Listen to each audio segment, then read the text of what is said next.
Hi. Puri Jagannath கோயிலுக்கு போயிட்டு வந்ததுலேருந்து ஒரே கோல்டாக இருக்குது. அதாவது அங்கே பனி கொஞ்சம் அதிகமாக இருந்ததா, அதனால் இருமல் இருக்குது, நெஞ்சு சளி சேர்ந்த மாதிரி இருக்குது. அதனால் நான் இன்றைக்கி என்ன பண்ண போகிறேன், துளசி அப்புறம் கற்பூரவள்ளி இதெல்லாம் போட்டு ஒரு ரசம் வைக்கலான்னு இருக்கேன் இன்றைக்கி. தூதுவளை இதெல்லாம் போட்டு. ஸோ துளசி கிள்ளலான்னு வந்திருக்கேன். நம்ம துளசி நல்லா வர்றதுக்கு என்ன சீக்கிரம் தெரியுமா? இது பாருங்கள், இந்த மாதிரி மேலே வர்ற இந்த விதை மாதிரி வரும். இது என்ன பண்ணும், இதெல்லாம் கட் பண்ணி விட்டோன்னா நிறைய கிளைகள் வரும் பக்கத்தில். எப்பவுமே நான் அதை பண்ணுறது உண்டு. பாருங்கள்,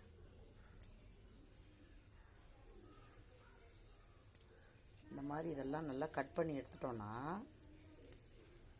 நம்மளுக்கு பக்கத்தில் நிறைய கிளைகள் வரும். அதாவது புஷ்ஷியாக வரும் செடி. ஒரு 2 வாரத்துக்கு ஒரு வாட்டி வந்து இந்த மாதிரி விதை வந்திருக்கோம்ல, அதை வந்து அப்படியே கட் பண்ணி எடுத்துருவேன். அப்படி கிளி எடுத்துருவேன்னு வச்சுக்கோங்களேன்.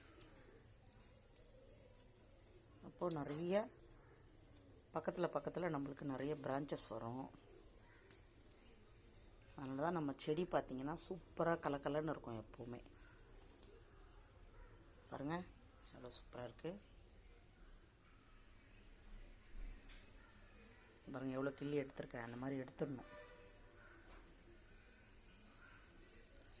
சின்னதாக இருக்கும். அதெல்லாம் கிள்ளி எடுத்துட்டோம்னா நிறைய கிளை வரும் பக்கத்தில்.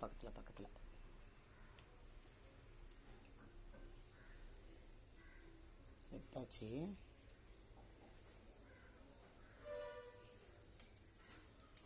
மோஸ்ட்லி எடுத்தாச்சு எல்லாத்தையும். பாருங்கள், இவ்வளோ வந்திருக்கு. எல்லாத்தையும் கட் பண்ணி எடுத்துட்டோம்னா நிறைய கிளைங்க வரும் பக்கத்தில்.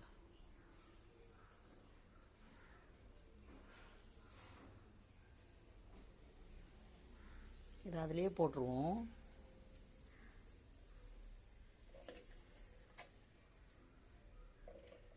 இன்றைக்கி வந்து நான் கற்பூரவள்ளி, துளசி எடுத்திருக்கேன். இதை வச்சு இன்றைக்கி ஒரு ரசம் வைக்க போகிறேன். மிளகு சீரகம்லாம் போட்டு. தூதுவளை எங்கேயாவது இருக்கான்னு போய் தேடுவோம்.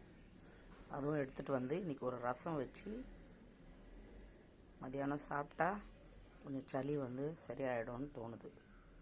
பாய்.